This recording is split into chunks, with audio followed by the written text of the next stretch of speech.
Hello everyone.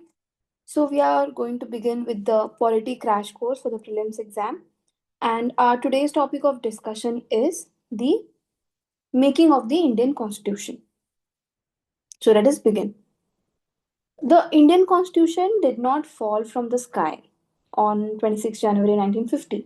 So it was demanded, it was negotiated, it was argued and boycotted, revised, and stress tested for more than a decade. So, why do you think a colonized country like India insists on writing its own constitution instead of accepting one given by the British? So, here you come to understand about the demand for a constituent assembly. So, okay, a constitution is legitimate only when it is made by the people or their representatives. So we will look at the historical evolution of the constitution. So in the year 1934, I'll just change my, okay. So in the year 1934, M.N. Roy first proposed the idea of Constituent Assembly. Okay, so this shows the demand was ideological and it was not just political. Because M.N. Roy, one more important thing about him is that he was a communist. So the communists argued that freedom without constitutional power is incomplete. Then the next step in the Constituent Assembly was the year 1935, in which the INC, the Indian National Congress, formally demanded a Constituent Assembly.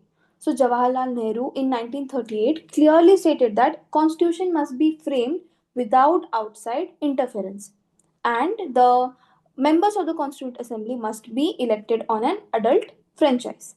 Okay, so in 1939,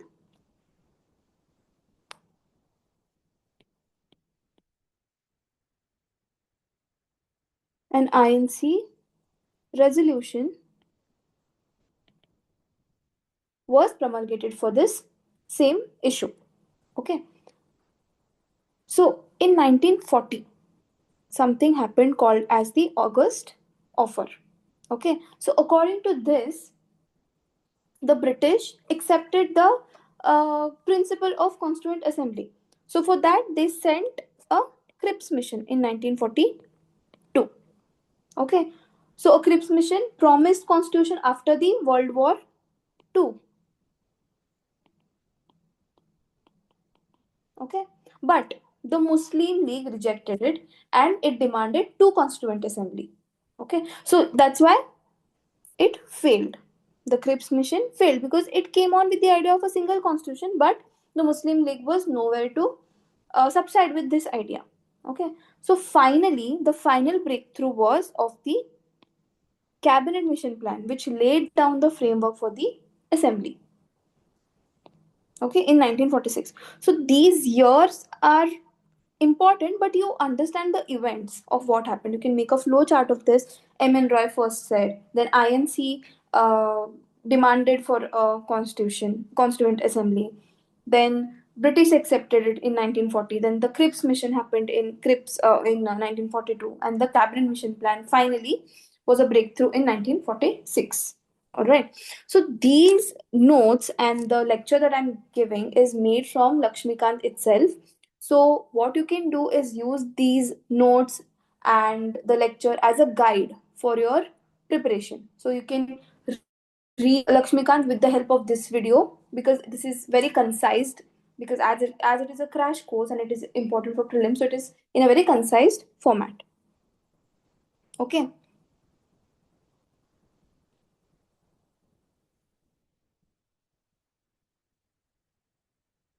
So what was the composition of the Constituent Assembly? So we know that after the Cabinet Mission, the Constituent Assembly was to be formed. So the total strength was 398 members, 296 from British India and 93 from princely states. Okay, but post partition, the British India from 296 it became to 229, and princely states from 93 they got to 70. So what was the method of selection? When we talk about the members of the Constituent Assembly, how were they selected? Okay, so there was an indirect elections via provincial legislative assembly using the proportional representation with single transferable vote. This is a very important line. Okay, so what kind of elections? Indirect elections. Where were they held? In the provincial legislative assemblies. Okay, and what method was used? Proportional representation with single transferable vote. Okay, so indirect elections in the provincial legislative assemblies and the princely states were nominated. So you see that the Constituent Assembly was a mix of nominated plus elected members. The elected was also indirect elections. Okay, now what were the key personalities in the Constituent Assembly? The president of the Constituent Assembly was Dr. Rajendra Prasad. The vice presidents were Harendra Kumar Mukherjee, H.C. Mukherjee, and V.T. Krishnamachari. Legal advisor was B.N. Rao, and the drafting committee chair was Dr. B.R. Ambedkar. Okay, now you have to also remember that the Constituent Assembly was also the first parliament of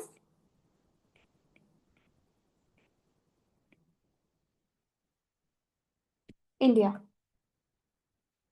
Okay, so whenever it acted as a parliament, it was chaired by Mavlankar, and whenever it acted as a Constituent Assembly for the purpose of forming of the constitution, it was chaired by the by Dr. Rajendra Prasad. Okay, now we have something very important called as the objective resolution. So this was introduced by Jawaharlal Nehru and it laid the philosophical foundation of the constitution. Okay, so before writing articles, India decided its value, India decided its philosophy.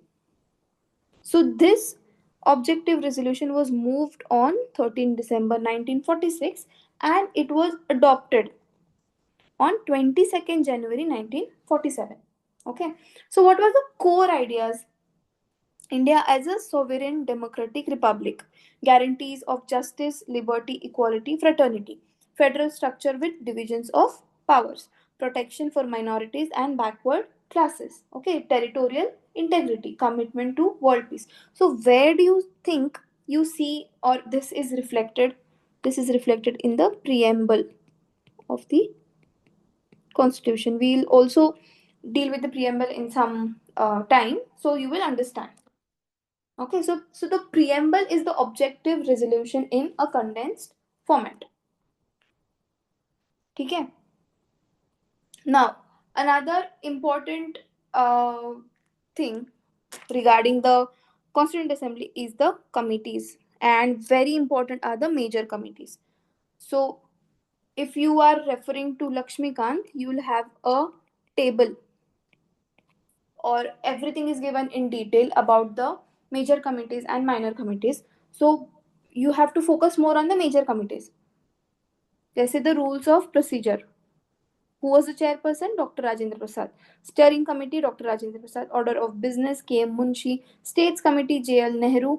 Flag committee, Dr. Rajendra Prasad again. Then drafting committee, the Dr. B.R. Ambedkar. Union powers, J.L. Nehru. Provincial constitution, Sardar Vallabhbhai Patel. And so on and so forth. So these are extremely important committees and you have to go through.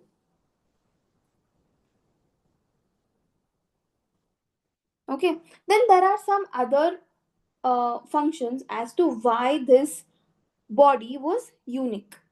Okay, why was it so different? Because it also did a lot of other functions from just Not just the role of forming a constitution, but it also conducted some other functions. जैसे on July 22nd, 1947, the national flag was adopted. Okay, then national anthem was adopted. You have to tell me when was the national song adopted, or is it that a national song was adopted or not? So that is a question for you guys. Okay, then so the first session of the assembly was on 9 December 1946. On 11 December, Dr. Rajendra Prasad was elected as the president.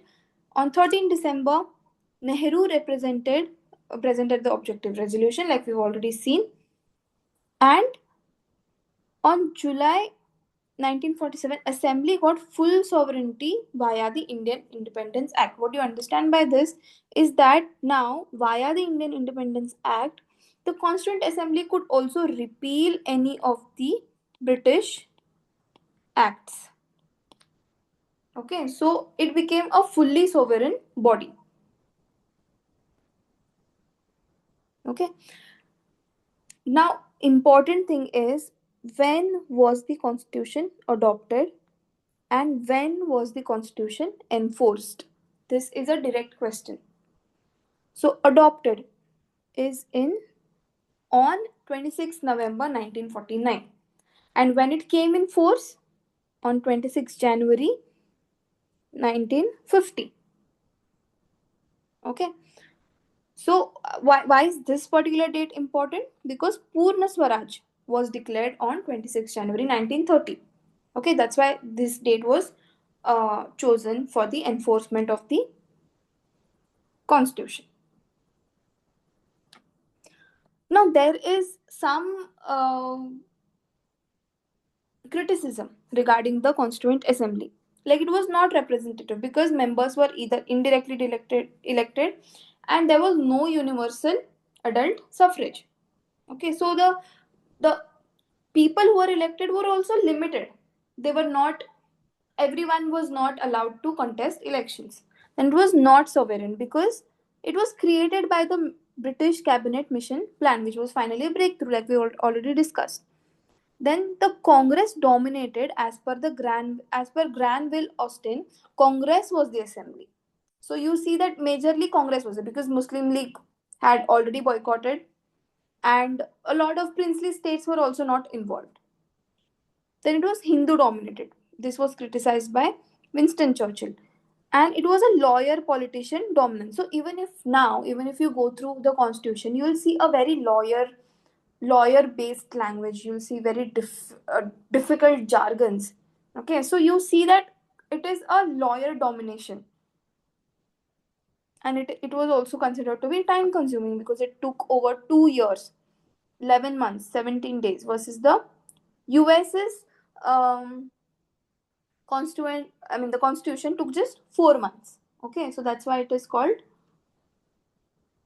time consuming.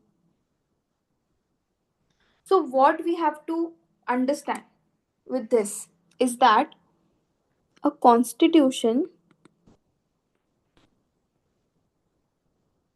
was demanded before freedom. Okay, we got the legitimacy via representation, right? Because you saw indirect elections. The cabinet mission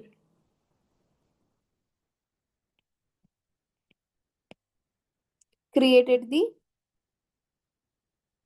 assembly. Okay, was it the Cripps mission? No, Cripps mission has failed. So the cabinet mission in the year 1946. Okay, objective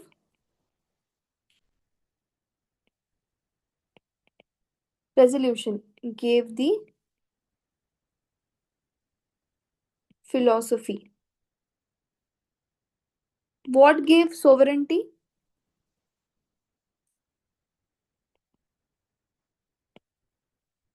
the Independence Act.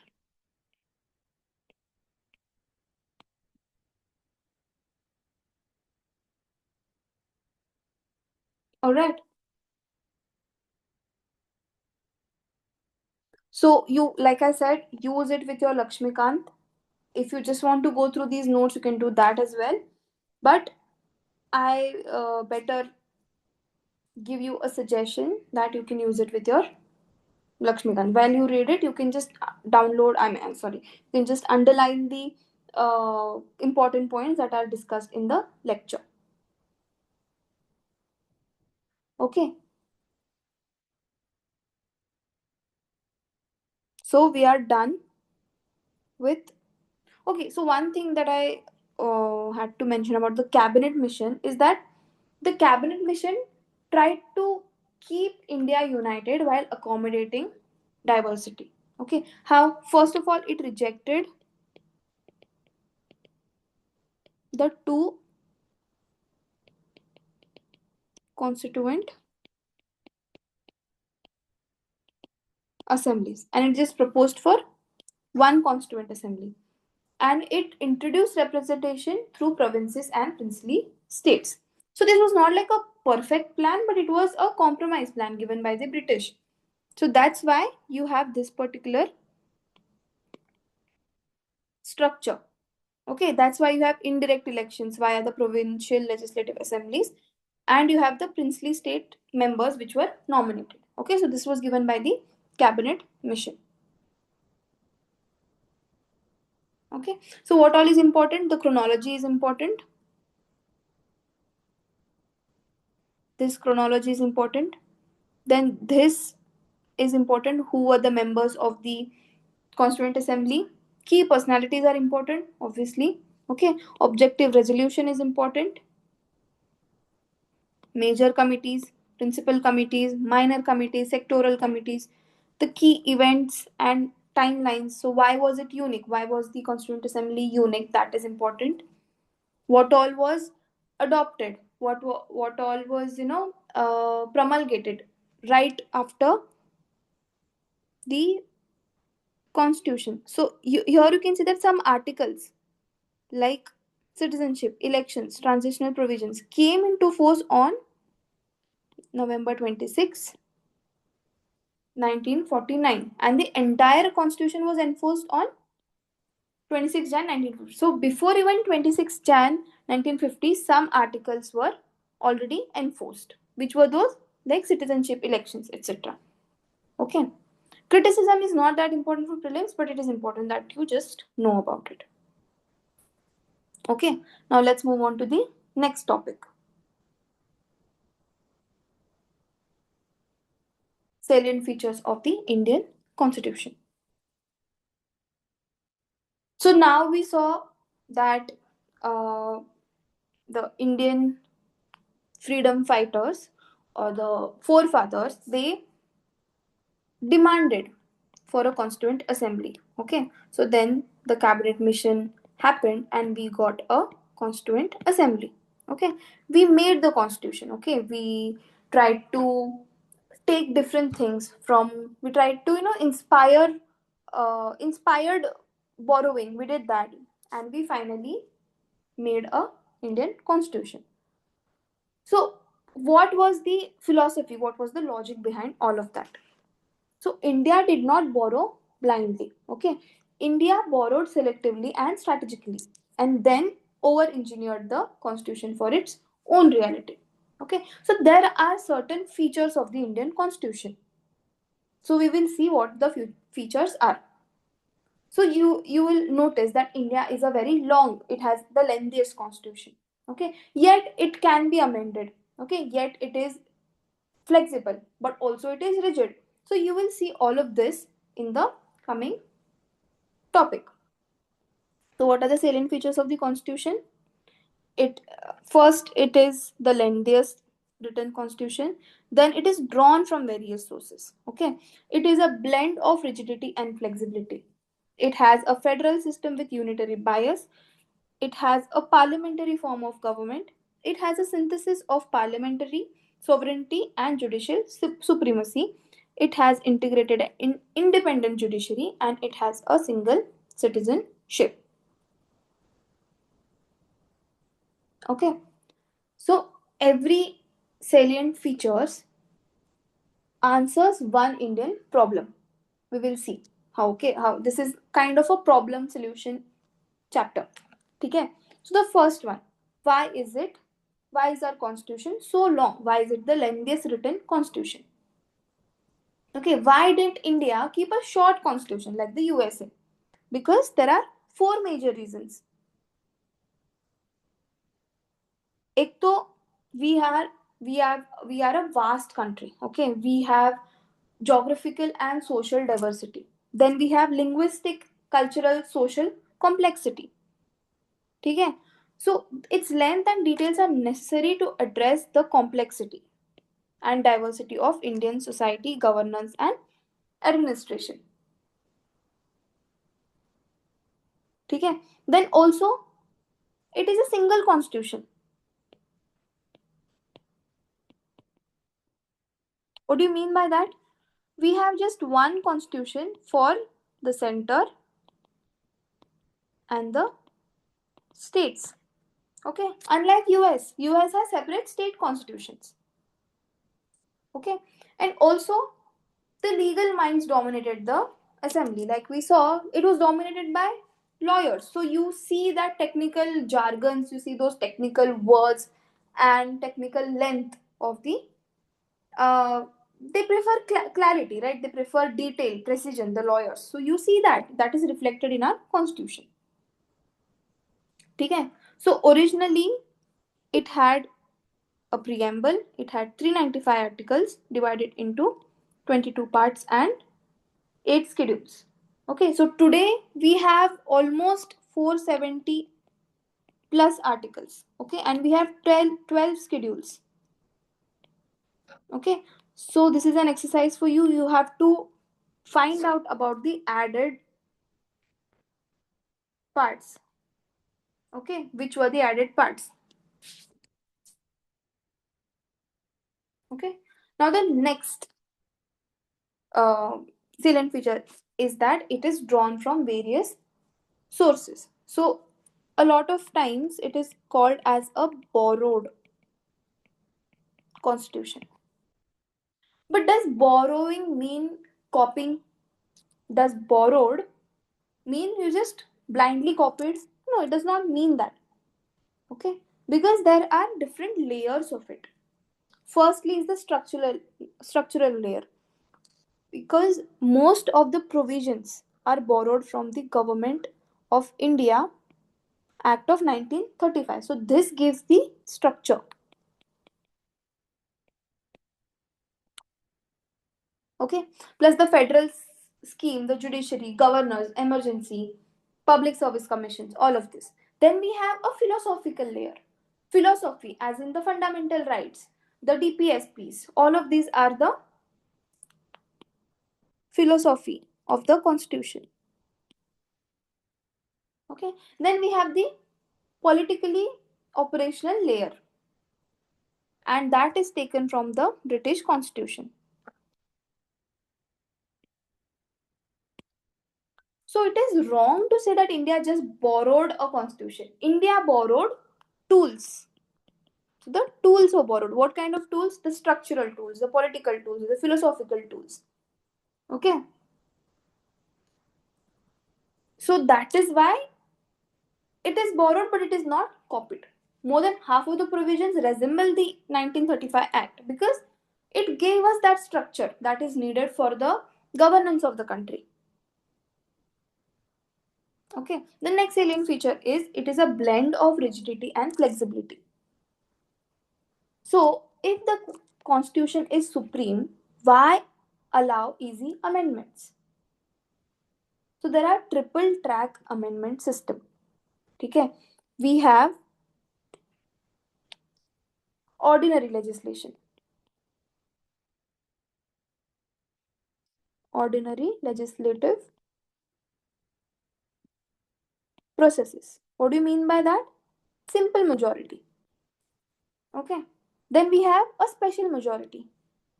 Now special majority are of two types. ठीक है. One is the special majority which is used for the core constitutional provisions, and sometimes ratification by half of the states are needed. So this is used in case of the federal features. Okay, whenever federal features are in question for amendment, you need the ratification by half of the states. Okay, otherwise for some constitutional provision you just need a special majority. Okay, now the majority, the special majority is dealt with this article 368. Okay, special majority and special majority with the ratification by half of the states. Now the simple majority or the ordinary legislation is outside the scope of 368. ठीक है, it is outside the scope of 368.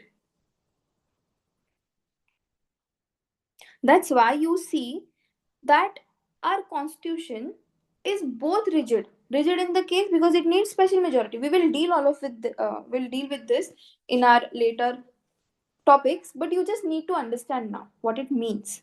Okay, so simple majority is flexible, rigidity comes with the special majority. Okay, so you see that Indian constitution is a synthesis of both. जैसे the US constitution is a rigid constitution because it requires a special procedure for amendment. The British constitution is a flexible constitution because it can be amended by ordinary law making process. But in our case, we can do that using both kind of majorities.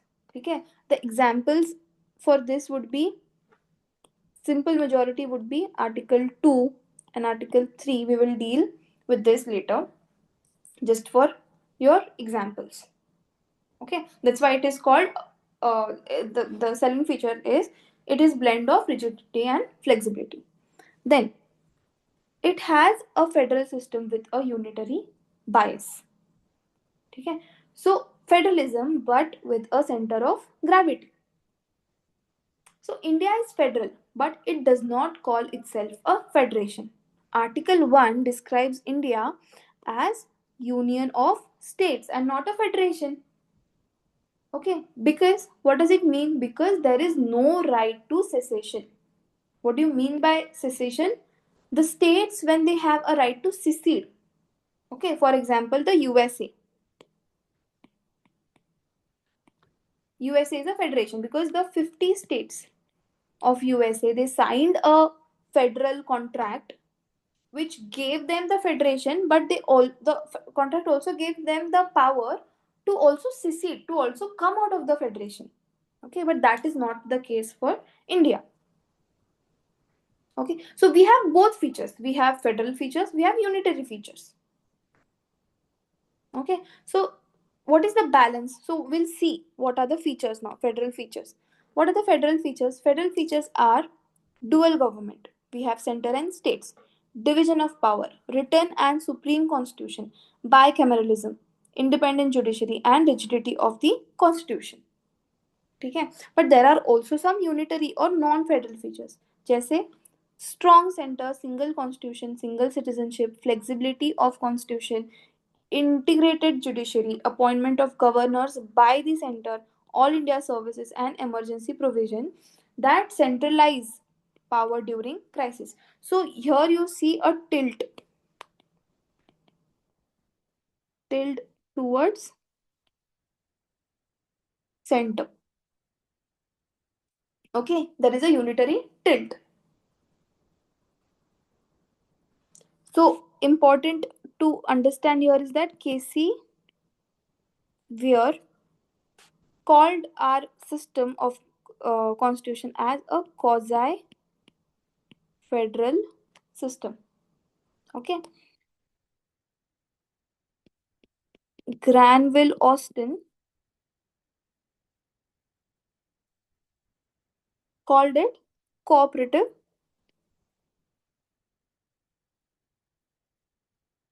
federalism. Okay, these features are very important because they get asked in the questions. Okay, the next feature is parliamentary form of government. Okay, what do you understand by parliamentary system? Parliamentary system is fusion of powers and executive accountable to legislature.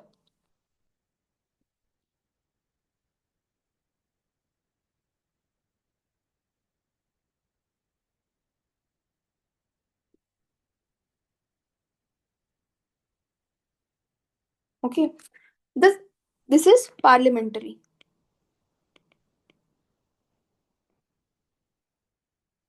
Presidential, what do you mean by that? Presidential, on the same way, it means separation of power based on the idea of separation of power. Okay, so in India, we follow the Westminster model or cabinet government, also called as the responsible government. So these are the different names for parliamentary form of government. It's very important. Westminster. Westminster because it is where the UK parliament is located, in the provinces of Westminster. That's why. Then cabinet government. Okay. Responsible government. Why? Because we are responsible to the legislature. Okay, but there is one difference between Indian legislature, I mean Indian parliamentary system, and British parliamentary system. Here, Indian parliament is not sovereign. It is limited by the constitution, and this is a gold mine. क्योंकि यहाँ से बहुत बार questions आ चुके हैं. Okay, limited by the constitution, limited government, all of this. Parliament is not sovereign. Okay, constitution is sovereign. And there is another difference is that India has an elected head of state. That's why it is a republic. Whereas Britain has a hereditary monarch. Okay, that's why it is not a republic. The Council of Ministers is collectively responsible to the Lok Sabha. That's why it is called a responsible government. Okay. So why do you think we went with the parliamentary form of government and not presidential? Ek to we were uh, kind of accustomed to it because of British being present in our country for a long period of time. And secondly, it gives this. It gives collective responsibility. You won't see the responsibility in presidential form of government. The president is not responsible to the Senate. Okay, but you see the council of ministers are collectively response to the Lok Sabha. If they are not acting in accordance to that, there can be no confidence in them. Okay, that means they have to step down from the government. That's why we chose this. Okay, the next feature is who has the final word, the parliament or courts. So now you see there is a synthesis of parliamentary sovereignty and judicial supremacy. ठीक है, who is more powerful in India, the parliament or the Supreme Court? The answer is neither, and that is the design. ठीक है, because British parliament represents parliamentary sovereignty. ठीक है, American Supreme Court reflects judicial supremacy, but Indian constitution integrates both. That is our beauty. Parliament is powerful to make laws, but the courts can strike down laws violating constitution through the judicial review. Okay, so when the question is asked who is more powerful in India, the parliament or the Supreme Court, and the answer is neither, because we have something called as a judicial review. Okay, so there is this balance of power. The parliament can make laws, okay, and if these laws are not in accordance with the constitution, the courts can take them down.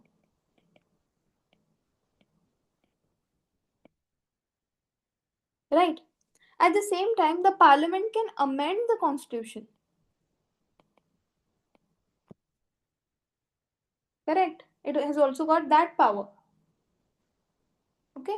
And the courts can review. So the judicial review, this power is given to the courts, and the law making power is given to the parliament. So here you see that nobody is really one above each other. Okay, the power is shared and not surrendered. Okay, then we have the integrated and independent judiciary. So we have a synthesis of both. So we have a single integrated judicial system that enforces both central and state laws. Now this differs from US, where federal laws are enforced by the federal courts and state laws are enforced by the state courts. The judiciary is independent with powers like judicial review and constitutional interpretation. Okay. So in India,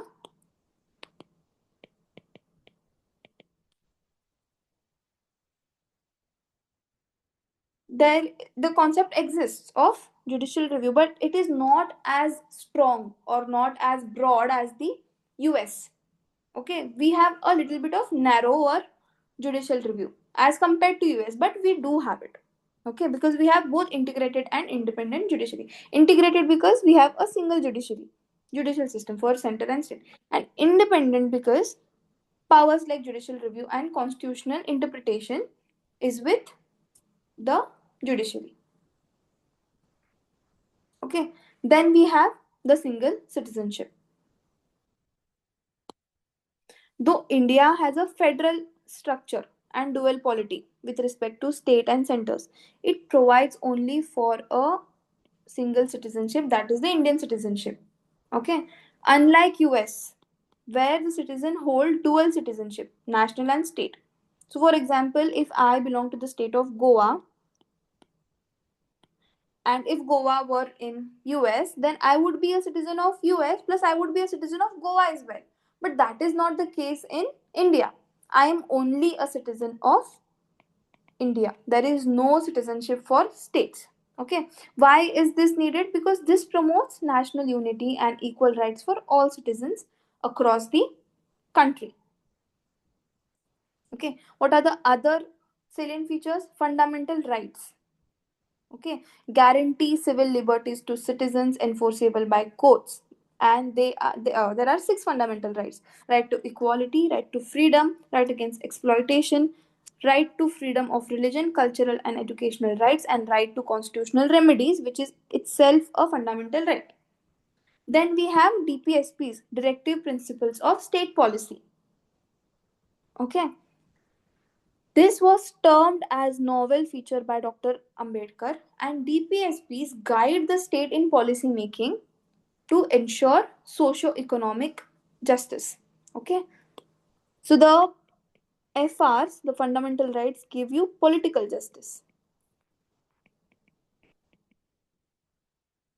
but the DPSPs give you socio-economic justice.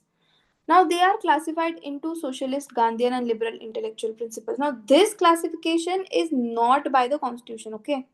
Not by constitution. This is given in Lakshmikant. So maybe Lakshmikant has come up with that. It is not mentioned in the constitution anywhere. Okay. Now DPSPs are non-justiciable, but they are fundamental in governance. What do you understand by that? That you cannot, for FR, for the fundamental rights, you can go to a court stating that my fundamental right has been violated or something like that, but you can't go with a DPSP saying my DPSP has been violated, because they are not enforceable, they are not justiciable.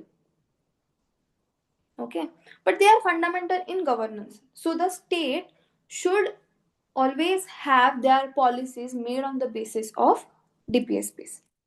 Okay, so it gives a kind of a moral plus political sanction to the government.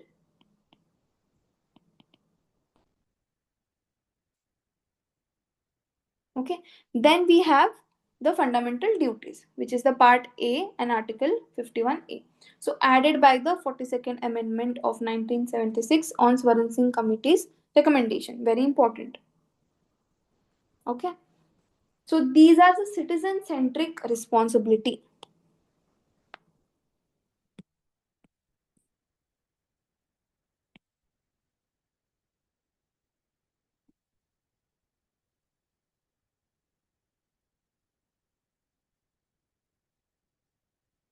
ठीक है? They are citizen-centric. And these are also non-justiciable in nature, just like DPSPs. So the states also cannot file a court case against its citizens saying that this particular citizen has not done this duty. It is mentioned in the constitution and he has not done it. So that is also not possible. Okay, by the Amendment Act of 2002, the 86th Amendment added the 11th duty. Now this is work for you guys. You have to tell me which duty was added by this act. Okay, and just like how the DPSPs remind the government of the moral obligations towards the citizens, the fundamental duties remind citizens of moral obligations towards the nation and the society. ठीक है? Okay. Now, our constitution says that India has no state religion and it is a secular state. This is mentioned in the preamble. So, in the Western form of secularism, there is a strict separation.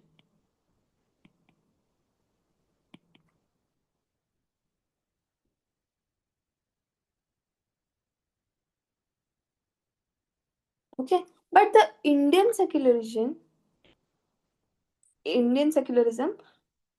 gives equal respect to all religion. Okay. This word was added by the 42nd Amendment Act of 1976.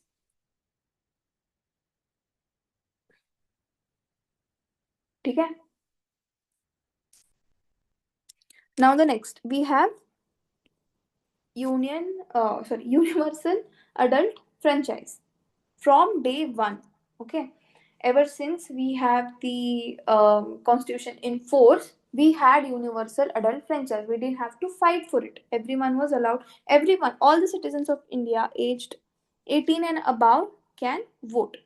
Okay, regardless of caste, religion, sex, or literacy, and this is given in the Article 326. Now, again, a very important fact is that voting age was reduced from 21 to 18 by 61st Amendment Act of 1988. Very important. Another important question for you guys is the right to vote is what kind of a right? Is it a fundamental right? Okay. Is it a legal right? Is it a natural right? Or is it a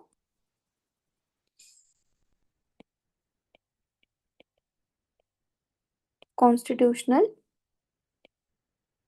right? You have to answer this. Okay. Then again, we have single citizenship. Only one citizenship is provided, and that is Indian. Then we have independent constitutional bodies. Again, very important to uphold the democratic values. Okay, the the constitution establishes autonomous institutions. Jaise you have the election commission. Okay, you have the CAG, you have UPSC, you have state public service commissions. Okay, all of this. Then we have emergency provision. Okay, we have why do you need this? Designed to maintain national security and constitutional integrity. Okay, we have three kinds of emergency: national emergency, president's rule, or the state emergency, and the financial emergency. So these are the articles: Article 352, Article 356, and Article 360. National emergency War, what are the reasons to call a national emergency? War, external aggression, or armed rebellion. President's rule of the state emergency is when there is a breakdown of constitutional machinery in the states, and financial emergencies threat to India's financial stability. Okay, then we have another important feature of the constitution is that we have a three-tier government systems. What do you understand by a three-tier government systems? We have grassroots level governance also. Okay, so originally we just had dual polity, this is the center and the states, but the 73rd and 74th amendment acts of 1992 added the local tier. So part 9 plus the 11th schedule, which deals with the panchayats, was added, and part 9A, the 12th schedule, which deals with the municipalities for urban. So rural and urban grassroots level governance was added. Okay, then we also have a provision for cooperative societies. So the 97th Constitutional Amendment Act of 2001 gave cooperative societies constitutional status. So why are they needed? Because they promote democratic, autonomous, and professional management of cooperatives. Okay. So where all was this added? This was added in the FR plus DPSPs plus new part 9B was added for this purpose.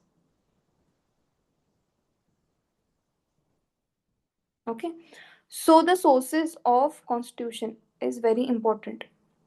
This has been taken from Lakshmikant itself, so you can refer to that or you can just refer to this. Government of India Act, British Constitution, US Constitution, Irish Constitution, Canadian Constitution, Australian Constitution, Weimar, which is Germany, USSR, Soviet Union, which is Russia today. Okay, French Constitution, South African Constitution, Japanese Constitution, all of this was taken from all of the features. Okay, certain features were taken from there. You have to kind of go through this over and over again to get a hang of it. Okay, only then you will be able to answer questions regarding this. So, what did we learn in this topic? We understood that the constitution is very lengthy. Why? Because it has diversity, it has history, and it is a single constitution. We know that it is borrowed, but it is not copied. We know it is flexible, yet it is rigid. Okay, it is federal, but it has a unitary tilt. It has a center bias. Okay, what kind of a system of government we have? We have a parliamentary system. Okay, the parliament and the judiciary are balanced. There is no one up feature. Okay, both are balanced. Rights, directives, duties, they form a triangle. So they are in this trinity. Rights, DPSPs, and FDs. Okay. Then we talk about secularism. Secularism means equal respect for all religions. Democracy widened through franchise. So we have universal adult franchise. Okay. Which article? Article 326. And constitution evolves, core remains intact. Okay. By the amendment, it can be evolved, but the core of the constitution will always remain intact. Okay. Now we will move on to the next topic. Preamble.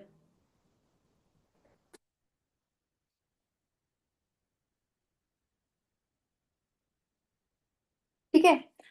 So we saw, firstly, a constituent assembly came into picture. Then we understood the salient features of our constitution. Now we are dealing with the preamble. So constitution is self-given. Okay. So we, via our representatives, made a constitution. But we also needed something, a guide, okay, or like a lighthouse, which will tell you when you are confused about something, which will tell you, which will guide you. So preamble does the job of that. So preamble is the introductory statement of the Indian Constitution that outlines the source, the philosophy and objectives of the Constitution. So let us see how it does that.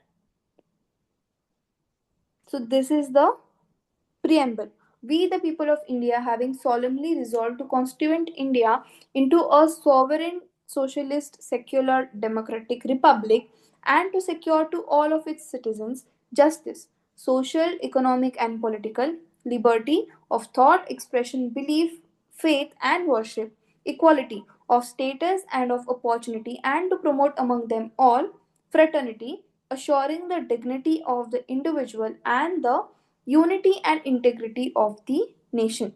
In our Constituent Assembly, this 26th day of November 1949, do hereby adopt, enact, and give to ourselves this Constitution. So, this is our preamble.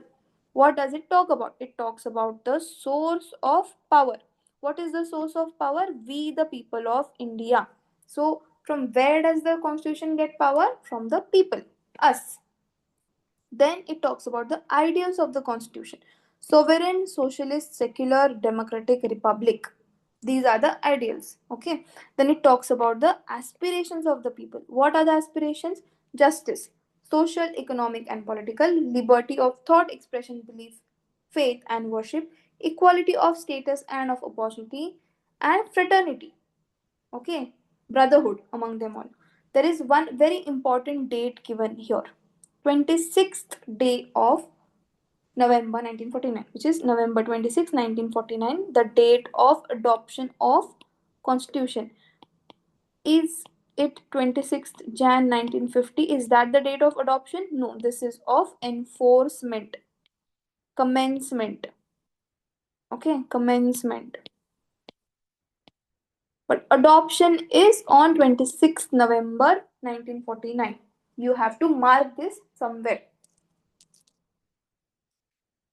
Okay. So when we say we the people of India, we say that the sovereignty flows upwards. Okay, from ordinary people to the system of government.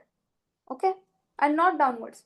This rejects the crown sovereignty or parliamentary absolutism. We don't say that the parliament is absolute here, or the kings, or there is some kind of monarchy, or there's some kind of crown sovereignty. No, we the people. Okay, then we have sovereign. What do you understand by sovereign? It means internal and external independence. There is no external authority and no internal supremacy above the constitution. Okay, then we have socialist. This socialist was added by the 42nd Amendment Act. Okay, so Indian socialism is democratic socialism and not state socialism. What do you understand by that? It means that we have mixed economy. Okay, it is a blend of Marxism and Gandhism. So Indian socialism is about outcomes and not ownership. It doesn't say कि हाँ the state owns these things. The privates are not supposed to own these things. ऐसे नहीं है. Okay, it has mixed. Wherever the state intervention is needed, the states play that role. And wherever the level playing field is there for the privates, they play over there. ठीक है? Then it is secular. Okay, just now we saw that there are two kinds of secularism: a Western secularism and Indian secularism. Okay, so the positive concept, which is the Indian secularism,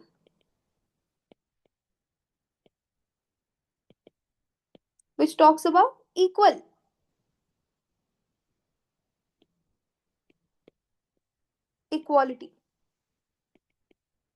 All religions are equal. All religions deserve equal respect. Okay, but the Western secularism, which is the negative secularism, talks about the separation. Okay, so India as a state does not identify with any religion. It does not oppose any religion also. Okay, it treats all religions equally.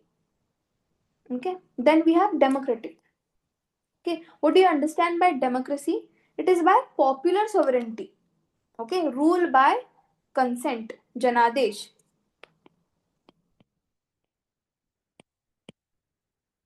Okay, rule by consent. Now there are two kinds of democracies: direct democracy, which is there in Switzerland. Okay, direct as in the people directly they play role. Okay, But in India we have indirect democracy. Okay, because we have representatives, we elect our representatives, and the elected people exercise the supreme power and thus carry on the government and make the laws. Okay, in India it is indirect election. You just remember these important things. Okay, now what you have to remember, these things, liberty, equality and fraternity, they are not separate, they are a trinity. You cannot remove liberty from this trinity and be okay with that, or you can remove equality or you can remove fraternity. Nahi, all of these three things, they come in a trinity. What all is that? Liberty, equality and fraternity.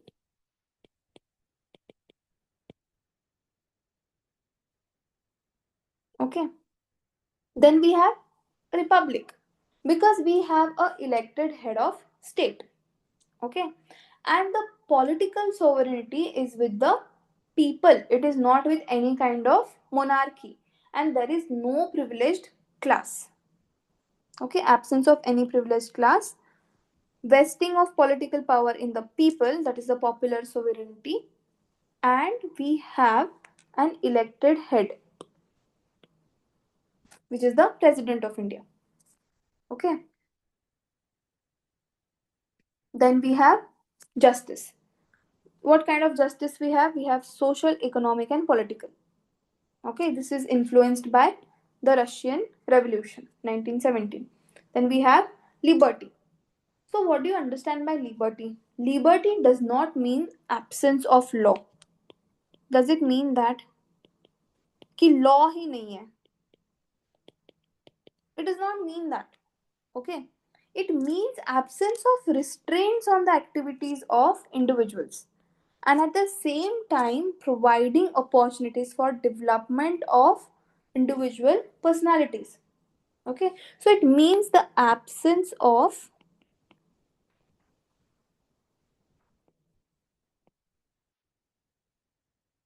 arbitrary restraint.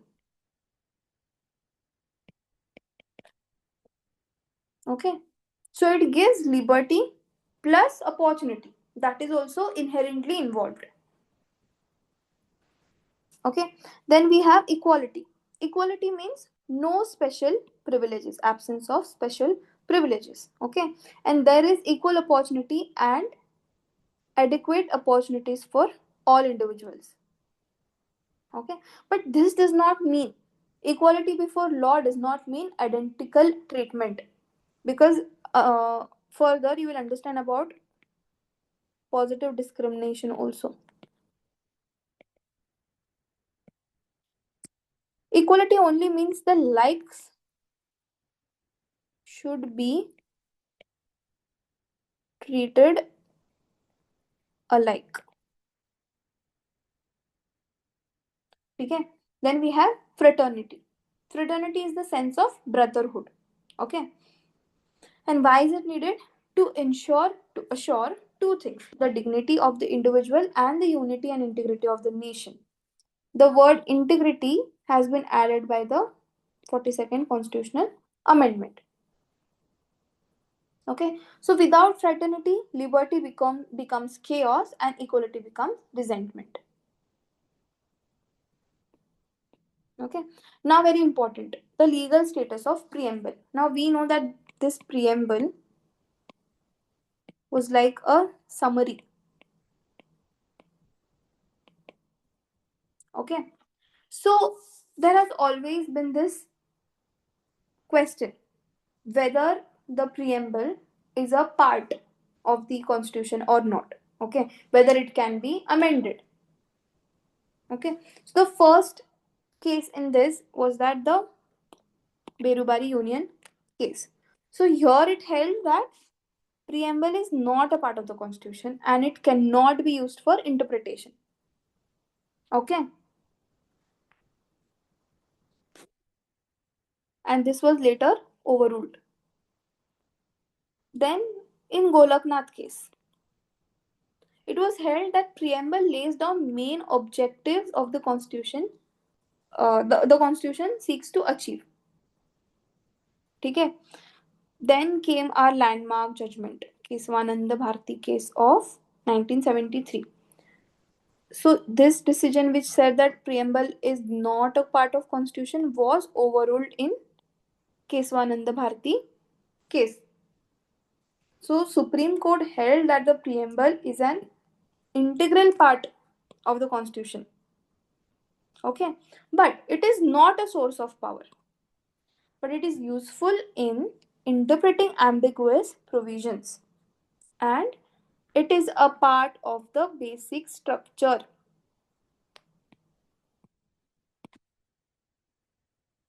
Okay, so any constitutional amendment violating the preamble spirit is invalid. Then came the S.R. Bommai versus Union of India, which held that secularism in the preamble is part of the basic structure, and so on and so forth. So again, LIC of India said that uh, the preamble is an integral part of the constitution. So for you, it is important that you learn about 1, 2, and 3. These 3. Okay, so firstly, Berubari said कि वो नहीं part है. Preamble is not a part of the constitution. Keswananda Bharati then overruled this statement and said कि it is a part. Okay, it is a part, and it is also, and the values enshrined, जैसे justice, liberty, equality, fraternity, secularism, and democracy are part of the basic structure. So any constitutional amendment violating the preamble spirit, so the values are preamble spirit, right? So that becomes invalid. And LIC of India said that preamble is an integral part of the constitution. Okay, but can it be directly enforced? No. Preamble cannot be directly enforced in a court as a standalone provision कि खाली preamble को ही लेके enforcement नहीं हो सकता है, but it can be enforced with something else with it. Okay, so it can be used for interpretation. उस हिसाब से it can be enforced. Okay, now we will talk about the amenability of the preamble. So the question whether the preamble can be amended or not was a subject of legal debate, क्योंकि we were not sure if preamble is even a part of the constitution. Okay, so something can be amended only if it is a part, but there was a lot of argument according to that. So we know that the constitution, the Article 368 allows for the amendment of the constitution. Okay, but however, it does not explicitly mention the preamble. So here again, we had Keswananda Bharati case, which said that yes, it is a part of the constitution, and since it is a part, it can be amended. But such amendment must not alter or destroy the basic structure. Okay, so because it was given, this was given in 1973, so this constitution amendment took place, and the words socialist, secular, and integrity was added. Okay, and there is only one amendment to the preamble till date. So preamble has been amended only once, and 3 words have been added: socialist, secular, and integrity. Okay, so what is the current position? So the preamble can be amended. Okay, and it is a part, so it can be amended, but only in a way that preserves its essential features. You cannot say that tomorrow I will remove integrity, or I will remove secularism, or I will remove republic. No, that is the main essential feature of the preamble, so that cannot be removed. So any change that affects the basic structure is unconstitutional. Okay, so what is the significance of the preamble? It acts as a philosophical foundation. Okay, it acts as a source of sovereignty. We, the people of India, already discussed. Democratic character, citizen participation, consent-based government. Okay, value framework. What kind of values does it impart? Justice, liberty, equality, fraternity. Okay, as the guiding values of Indian democracy. It reflects the aspiration for a dignified and inclusive society. And the commitment to socialism acknowledges the need for socio-economic justice and welfare for all. Okay, affirmation of secularism avoids religious intolerance and equality of advocates religious tolerance and equality of faiths and upholds India's pluralistic and inclusive identity. Okay, so these are some questions that you can pause the video and go through and try to answer.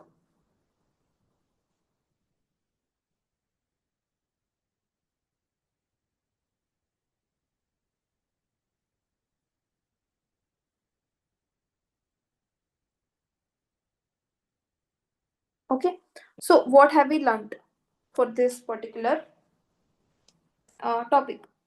Preamble is the identity of the constitution.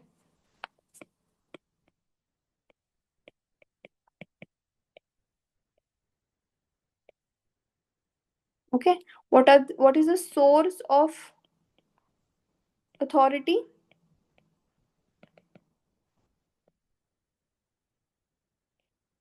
People. Okay, what is the utility of its objective? It is used for guidance of the governance. Okay, is it enforceable on its own standalone? No.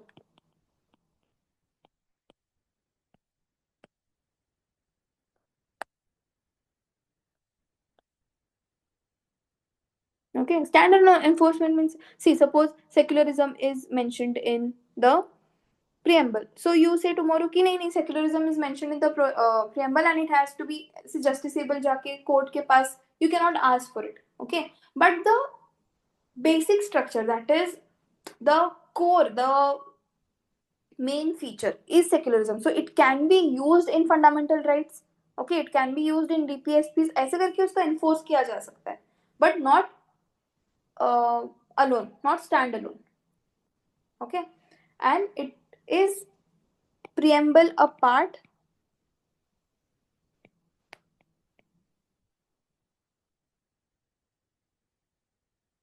Yes, given by which? Keswananda Bharati, case 1973. Okay, can you amend?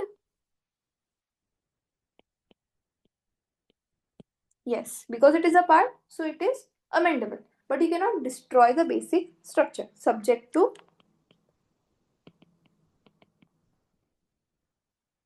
basic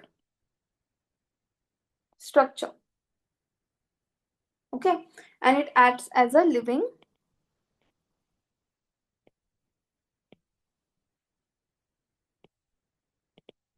guide. Okay, so this is all about the preamble. Next topic of discussion is union and its territories.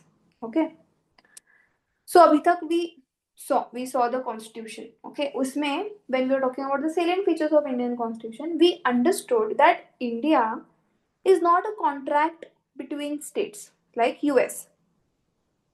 Okay, and it says union of states and not federation of states. So our constitution says union of states. Okay, why does it say that?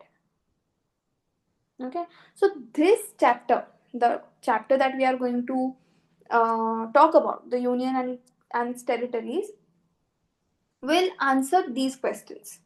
Okay, so what does it mean? It means that this part of the constitution tells us what India is made of: its states, union territories, and any other land it might acquire in the future. Why does it say union and not federation? Because Dr. B.R. Ambedkar said union was used to show that India is one single nation and the states cannot leave or break away like in some other countries. Okay? So the word union was chosen deliberately to show that India is indestructible.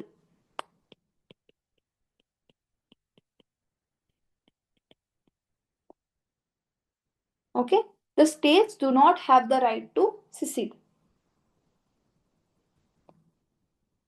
Okay, what can the parliament, what are the powers of the parliament? It can create new states. We will see all of this. It can create new states, it can change the name, boundary, area, it can merge or split states. Okay, how does this help India? This makes India a strong but flexible country. Okay, what makes it special? Changes to India's map under article 2 and 3 do not need a constitutional amendment. So abhi ye sab we will understand. Okay, so this is the direct text from the constitution. It is in the part 1 and article 1. Article 1 talks about the name and territory of the union. So India, that is Bharat, shall be a union of states. So what do you understand by union? States cannot break away from India. ठीक है? Now territory. Territory क्या है? Territory is the territory of states, the union territories, and any such territories that may be acquired in the future. Okay, so you see here that union is just states, but territory is a broad form. So territory is greater than union in terms of landmass. Okay, so this is the article 1. Now article 2. Parliament may by law admit into the union or establish new states on such terms and conditions as it thinks fit. So admission or establishment of new states, this is done by the article 2. So how did Sikkim become a state, for example? Okay, through article 2. So article 2 deals with the external additions. Okay, so the parliament can admit a territory and it can establish a new state on terms it thinks fit, मतलब on the procedure that is established by the parliament. So इसका example is Sikkim or Goa. Okay, so imagine article 2 is India growing outwards. Okay, so it is taking something new into account. Already जो उसके पास है उसका कुछ इसमें there is no connection with that. Okay, this only deals with something other than what it already has. Now article 3. Article 3 allows the parliament to redraw India's internal map. Okay, so you have to remember redrawing of India's internal map. जैसे formation of new states and alteration of areas, boundaries or names of existing states. ठीक है? So what does the article 3 allow? It can create a new state. It can increase or decrease area of a state. It can change boundaries. It can change name. It can merge two or more parts of the state. So this is directly given in your article 3, or this has also been a question. So it is important.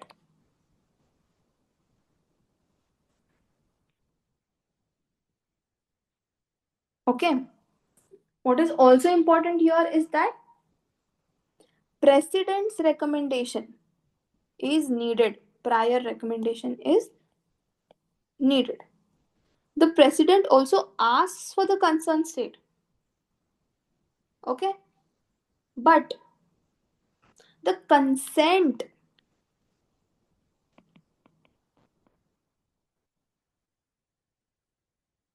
of the concerned state legislature is not required.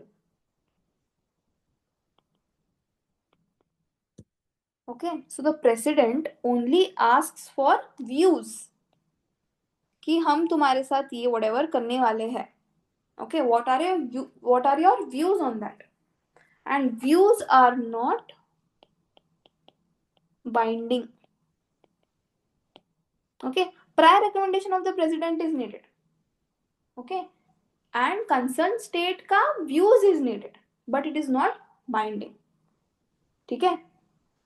Very important. Now, this is the gold mine now. Article 4.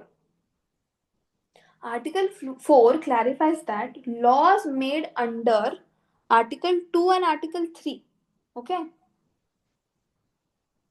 which can amend the first schedule. Here it is given, see. Okay, state and the territories thereof shall be specified in the first schedule. So, first schedule contains the names of the uh, states and union territories and can amend the fourth schedule, first and fourth schedule. Fourth schedule has the Rajya Sabha seats and it has the names. So essentially, when you're changing with regards to the Article 2 and 3, you are also changing the first and the fourth schedule of the Constitution. Okay? But these such laws are not treated as constitutional amendments.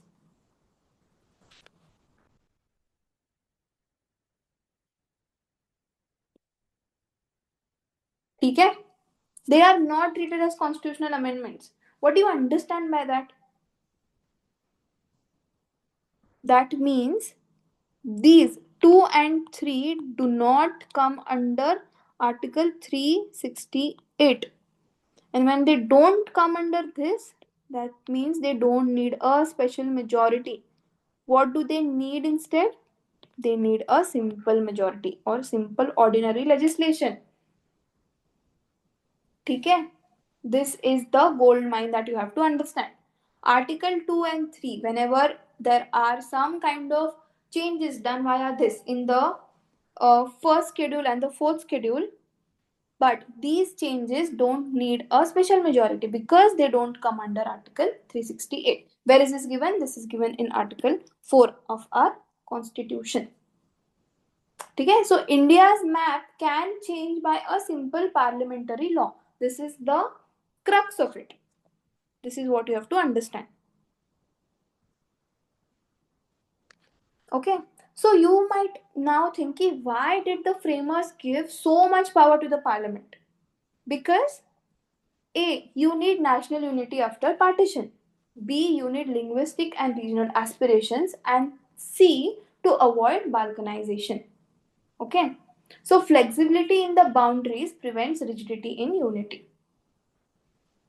Okay. So I have given you also the articles so that even if some kind of question comes from article itself, you know to answer.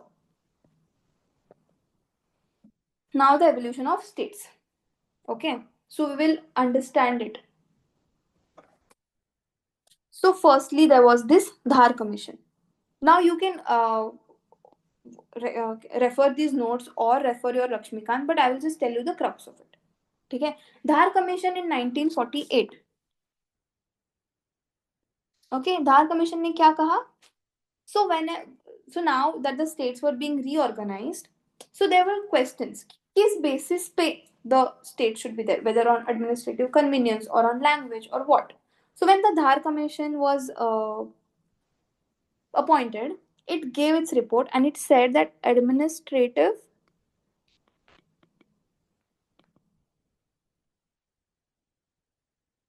convenience is greater than language. What does that mean? So the basis, the organization of the states must be done on the basis of administrative convenience. Okay. Then people were not happy with this. So there was again a JVP committee. JVP committee के कौन थे members? Jawaharlal Nehru, Vallabhbhai Patel, and Pittabi Sitaramaiah.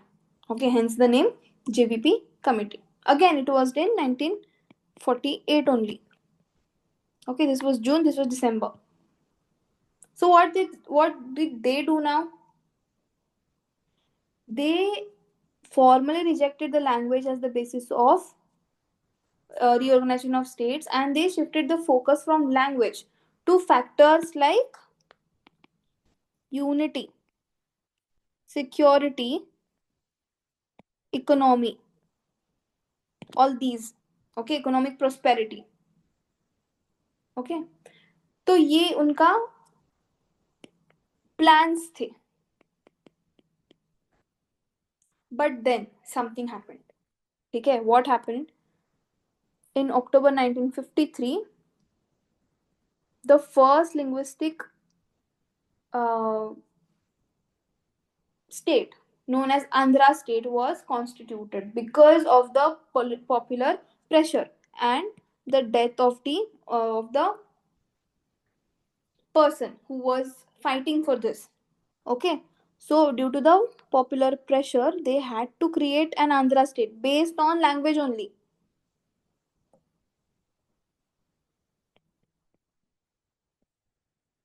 Okay, so now because they had to give in into that pressure, so they had to also make changes in their basis. So now again the Fazal Ali Commission was there.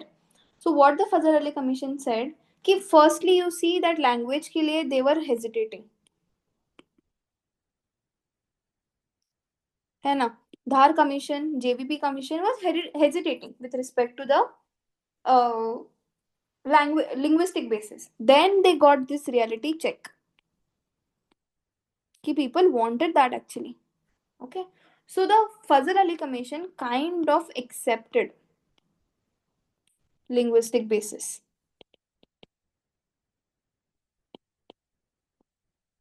Okay. So accepted language, but it rejected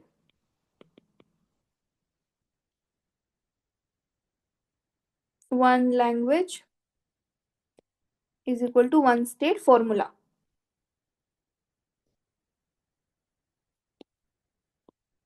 Okay. This was rejected. Okay. And they also suggested the abolition of the fourfold classification of state and territories. So the states were classified into A, B, C, and D. This is given in your Lakshmikant. You can go through. Okay.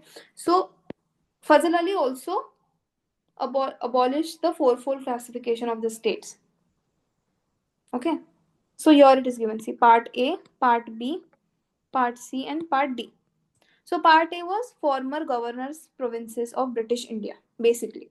Okay. Part B was princely states. Part C was mix of former princely states and chief commissioners provinces. And part D was directly governed union territories. Okay. So after Fazal Ali Commission, what was the outcome of Fazal Ali Commission?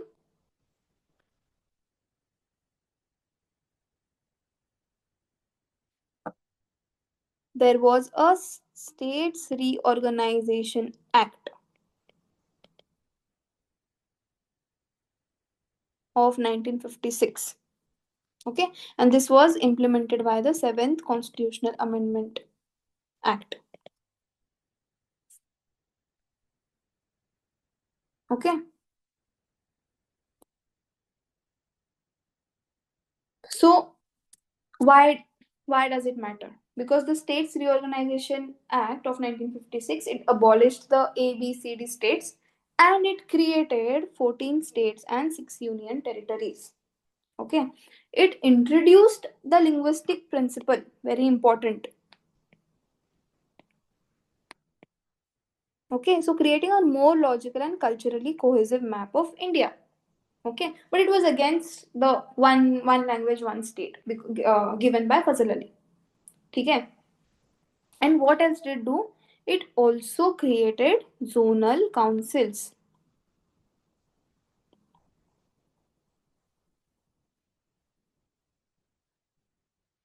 Okay, so zonal councils are statutory bodies under the State Reorganization Act. Okay, so 14 states, 6 union territories, and zonal councils were set up. Okay, but so 5 zonal councils were created: north, south, east, west, and central. The Northeastern Council was not a part of this act. It was set separately in 1972. Okay, each zonal council is headed by the Union Home Minister, while the chief ministers rotate as vice chairman. Very important. So, is zonal council a constitutional body? No, it is a statutory body.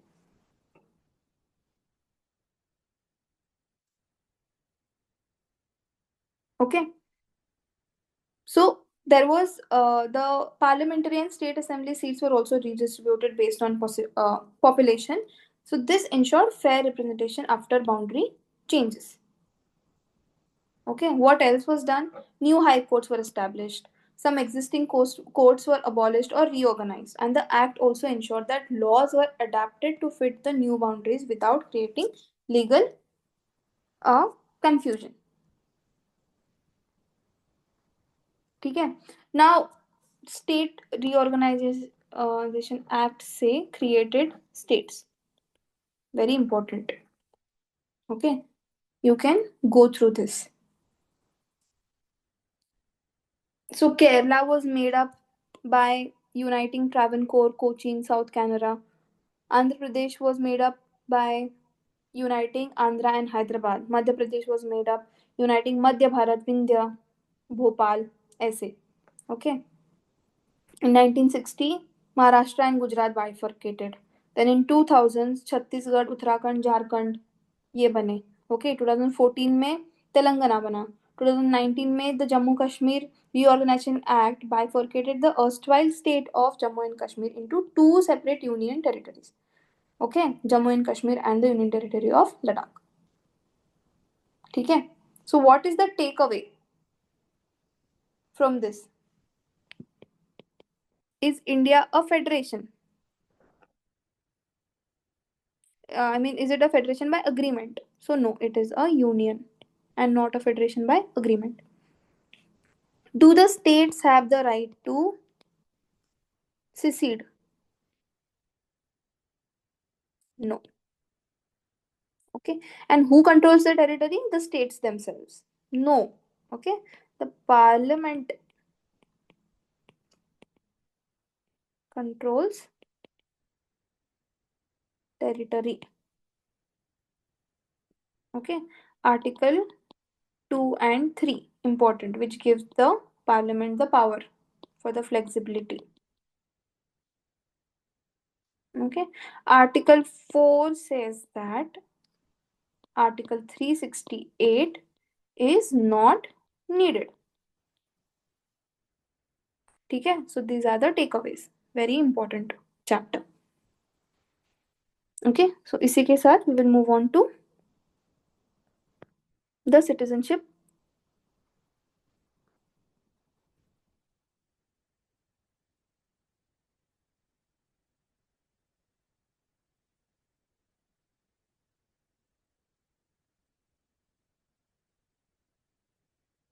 Okay.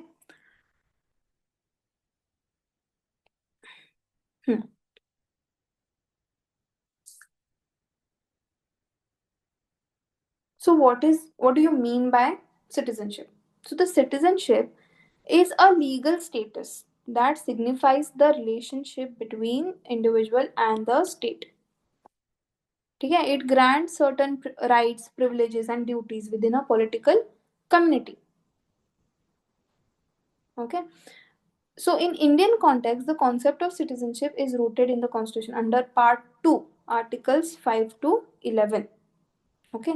So what does it do? What does this part do? It defines who can be a citizen, who can be called a citizen at the commencement of the constitution, and empowers the parliament to regulate future citizenship laws. Okay. Unlike many countries that allow dual citizenships, India follows the principle of single citizenship. ठीक है. So what is it is in the part 2 and article 5 to 11 which deal with the citizenship. Okay. And who decides? So here it is given. It defines who can be called a citizen at the commencement of the constitution. Commencement मतलब 26 January. And after that, the entire power is given to the parliament. Parliament has the power to make laws related to citizenship as per article 11. So we will go through.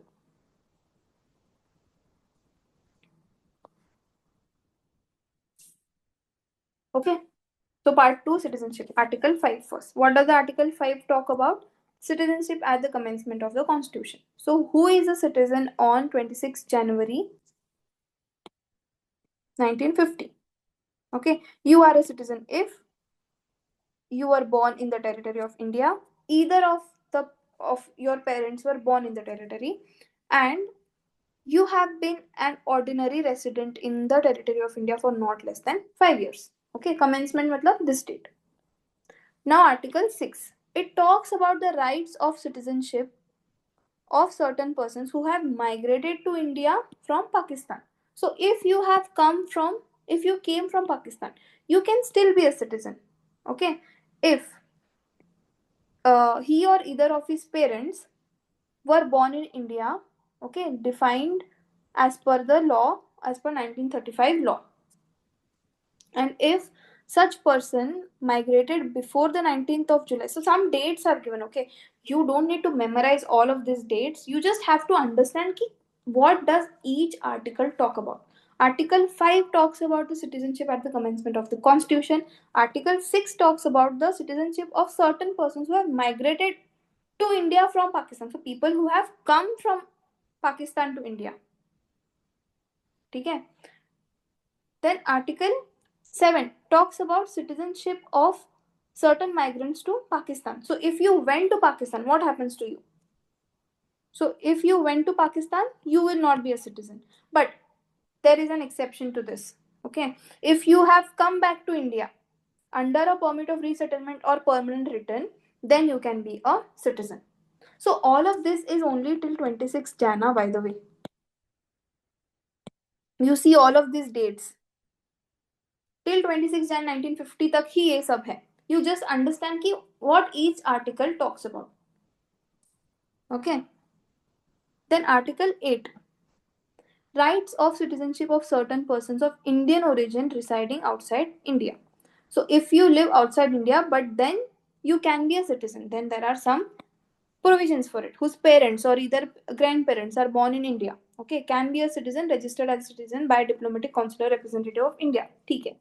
Okay, now important stuff comes from here. Article 9 talks about persons voluntarily acquiring citizenship of a foreign states not to be citizens. So this is a concept of no dual citizenship. We don't have dual citizenships. Okay, in terms of foreign states also. Okay, so a citizen of India cannot be called a citizen if he has voluntarily acquired the citizenship of any foreign state. And Article 10 talks about the continuance of the rights of citizenship. So every person who is deemed to be a citizen will continue to be a citizen unless there are some laws made by Parliament, which is natural. Okay. Then Article 10. Parliament to make any provision with respect to the acquisition and termination of citizenship and all other matters relating to the citizenship. So the Constituent Assembly only gave detailed nuances till 1950 Jan 26 इधर तक ही वो लोग ने बात किया था. उसके बाद तुम और तुम्हारा पार्लियामेंट जानो अकॉर्डिंग टू आर्टिकल 11. ठीक है. So the reason behind going through all of this and the constitutional text verbatim is because the commission has been asking questions directly from the constitution. So it is, at least you should understand कि हर एक article क्या कह रहा है. Even if you don't understand the nitty-gritties of it, at least understand what is the idea behind it.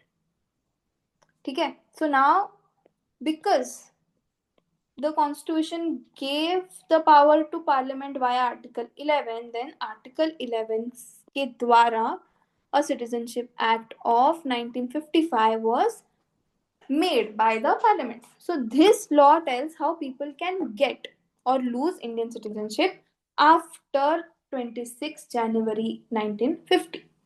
Because till 26 January 1950 कौन सब क्या मतलब it was in whose hand? It was in the Constitution's hand. Okay, the forefathers, the Constituent Assembly. But उसके बाद का it is in the hands of the Parliament. So according to the Citizenship Act of 1955, there are 5 ways to get Indian citizenship. क्या क्या है? Citizenship by birth. Okay, citizenship by descent. Citizenship by registration, citizenship by naturalization, and citizenship by incorporation of territory. Okay, we will understand what is this. By birth. Okay, your citizenship depends on when you were born in India, not where, when you were born in India. Okay, so ये date है. If you were born from 1950 to 1st July of 1987, okay, so if you are born in India, then automatically you become an Indian. Parents are irrelevant. Okay, even if parents are foreigners. Then 1 July 1987 to 3rd December 2004. If you are born then, at least one of your parents must be an Indian. And after 3rd December 2004, one parent must be Indian and the other must not be an illegal migrant. Okay. Now, the second clause, which is the citizenship by descent. So, descent means what? For people born outside India, but they have some Indian descent. Okay, so earlier it was father centric. Later it became either parent. जैसे you see here, till 1950 to 10 December 1992, if your father was an Indian citizen by birth, you become a Indian citizen. Then 10 December 1992, 3rd December 2004, if either of the parent were Indian citizen by birth. Okay. Then after 2004, birth must be registered at an Indian embassy within 1 year and parents declare no foreign passport. Okay, so mandatory registration at the Indian embassy and declaration of no foreign passports. Okay, then we have the citizenship by registration. So this is for the people of Indian origin, spouses and minor children. Okay, and you must not be an illegal migrant. So who can apply? PIOs living in India for 7 years, PIOs living abroad, spouses of Indian citizens living in India for 7 years, minor children of Indian citizens, OCI card holders registered for 5 years, and living in India for 1 year, and adults whose parents were Indian citizens. So all of these people must take an oath of allegiance. Okay, what is the common thread? They must not be illegal migrants and they must take an oath of allegiance. Okay, next we have the citizenship by naturalization. So what do you understand by this? So this is for foreigners, okay, who come and stay in India and they want Indian citizenship. Okay, so abhi tak what we saw some Indian connection. Registration was also, see, descent, people born inside outside India, but father or either parent were of Indian heritage. Okay, birth to hai hi matlab. Okay, registration is also with respect to PIOs. Okay, people of Indian origin. So they have some kind of Indian connection. But now for naturalization, it is for foreigners altogether. Okay, people who don't have any connection with India, but they have come and lived here. तो उनके लिए क्या है main conditions? They have lived in India for 12 years. 11 out of the last 14 years plus 1 full year before applying. Okay, so 12 years they have to stay in India and they are ready to give up their foreign citizenship from the place they have come from, and they have good character, they know language from the 8th schedule, and they plan to live or work in India. Okay, so by this a foreigner can also become a citizen by naturalization. ठीक है. Now what is a special case here? Government can relax these rules for people who have made big contributions to field like science, peace, arts, etc. The final is citizenship by incorporation of territory. Okay, if a foreign region becomes a part of the India, the people of that region can become citizens. Okay, for example, Pondicherry. Pondicherry was a foreign territory. When it joined India, the people became Indian citizens through an official order. Okay, simple. So this is given by whom? This is not given in the Constitution. This is given by the Citizenship Act of 1955. The 5 things.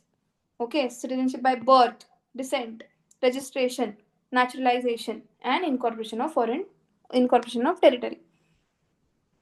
Now we also talk about the Citizenship Amendment Act of 2019. So what has been changed? So who can get citizenship faster? So we saw by naturalization you needed 12 years, right? 11 plus 1, 11 years in the last 14 years plus 1 year contiguously before you apply for citizenship. But there are certain special provisions for certain religious minorities from 3 neighboring countries. Okay, from where? From Pakistan, Bangladesh, and Afghanistan. Okay, and which people can get that? Hindus, Sikhs, Buddhists, Jains, Parsis, and Christians who came to India before 31st December of 2014. Okay, what changed for them? Normally, a person must stay for 12 years to apply, but under CAA, this group needs only 5 years. Okay, it does not apply to Muslims from those countries. Okay, so this is that flowchart given for you. You can go through. Now, how can you lose Indian citizenship? This is also given in the Citizenship Act of 1955. So there are three ways. Okay. One, renunciation, which is voluntarily giving up. Voluntary giving up. Okay. If you are an Indian citizen by birth and you voluntarily decide that you want to give up Indian citizenship, okay, you must make a declaration in a prescribed form to the Indian government. Okay. Minor children, they also lose their Indian citizenship, but they can reclaim it when they become adult. इसका example क्या है? An Indian who moves to Canada and willingly gives up the Indian citizenship. Then termination. Okay. If you automatically become a citizen of another country, your Indian citizenship is terminated. Okay. If an Indian takes up US citizenship, then their Indian citizenship is ended automatically. They don't even have to make that voluntarily giving up declaration. Third, but this particular thing does not apply during times of wars. Okay. Third is deprivation. Deprivation means what? The government cancels it. Here it was in your hands. Now it is not in your hands, it is in the government's hands.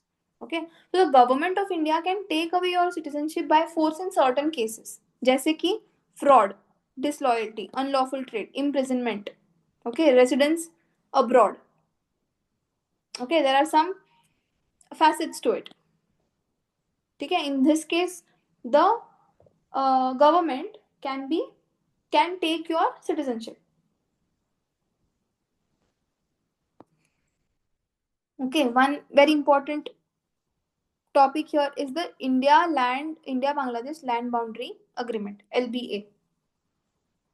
Okay, so there was an exchange of enclaves with Bangladesh. So people were given the choice of citizenship and humanitarian and administrative clarity.